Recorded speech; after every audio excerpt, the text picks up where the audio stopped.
আজকে তো বাইরের দেশগুলোতে এরকম রেল লাইনের ওপর দিয়ে লোক যায় না, সেখানে আরবই থাকে।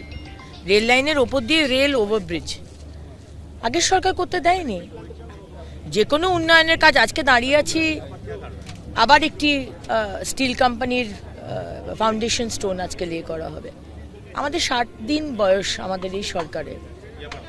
তো ডেভেলপমেন্ট করার মানসিকতা থাকলে সব কিছুই হতো। একটা সামান্য ওভারব্রিজ করতে দেয়নি আজকে বিভিন্ন জায়গাতে। আসানসোলেও প্ল্যান হয়ে গেছে, স্যাংশন হয়ে গেছে, কিন্তু আসানসোলে কোর্টমোড়ের ওভারব্রিজ করতে দেয়নি। আমি এটাকে পারমিশন করিয়ে দিয়েছিলাম, কিন্তু এনক্রোচমেন্ট রয়েছে। আগের সরকার কোনো ইনিশিয়েটিভই নেয়নি। যে বাচ্চাগুলোর প্রাণ গেল, একজন সাইকেল চালক বাচ্চাগুলোকে যে নিয়ে যাচ্ছিল, যে কারপুলের ড্রাইভার, খুব আনফর্চুনেট। যে ম্যান করছিল ওখানে, যে ছিল দায়িত্বে, তার তো ব্যবস্থা করাই হবে। কিন্তু এই যে প্রাণগুলো চলে গেল, ছোট ছোট প্রাণ, তো কোনো ভাষা নেই আমার কিছু বলার। গেটম্যানকে গ্রেপ্তার করা হয়েছে। আমি পুলিশকে বলেছি ও ইনটক্সিকেট ছিল কিনা তার মেডিকেল করাতে। রেলের পক্ষ থেকেও তারা ব্যবস্থা নিচ্ছেন। এটা একদম কমপ্লিটলি হিউম্যান এরর, মানুষের ভুলের জন্য হয়েছে।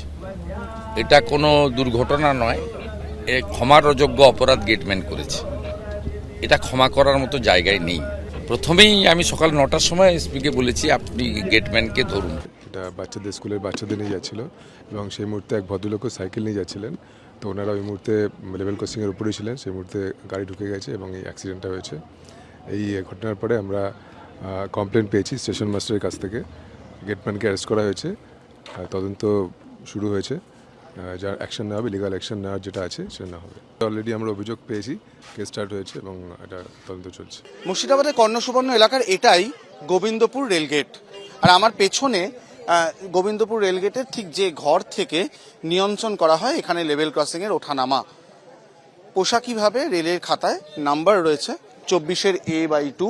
এটাই হচ্ছে এই রেলগেটের লেভেল ক্রসিং গেটের নাম্বার। এই অঞ্চলের মানুষের কাছে আলোচনায় আজকে খুব স্বাভাবিকভাবেই এই গেট উঠে আসছে।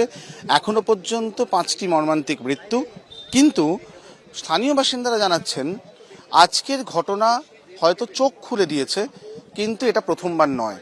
দাদা, আপনি যেটা বলছিলেন যে এই রেলগেটে যারা কাজ করতেন একের পর এক অভিযোগ ছিল, আপনারা কি লক্ষ্য করতেন? অভিযোগ বলতে এর আগে আজকে ঘটনাটা হয়তো ঘটে গেছে বলে হাইলাইট হচ্ছে, কিন্তু এর আগে হয়েছে।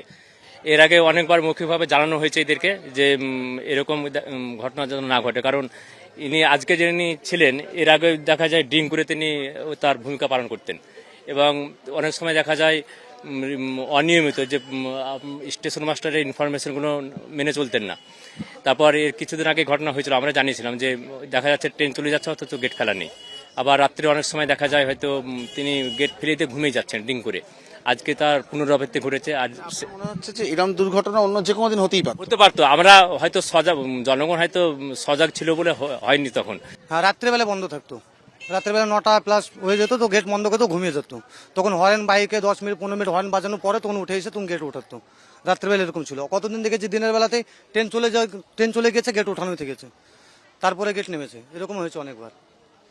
এলাকার বাসিন্দাদের অভিযোগে যে গাফিলতির কথা উঠে আসছে সেটা সাংঘাতিক।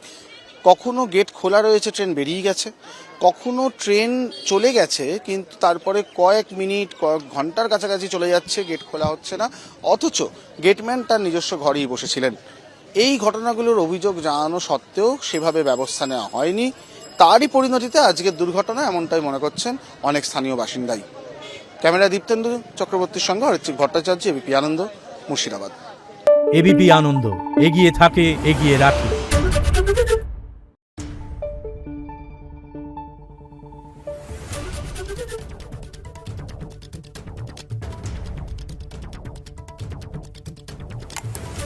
Thank you.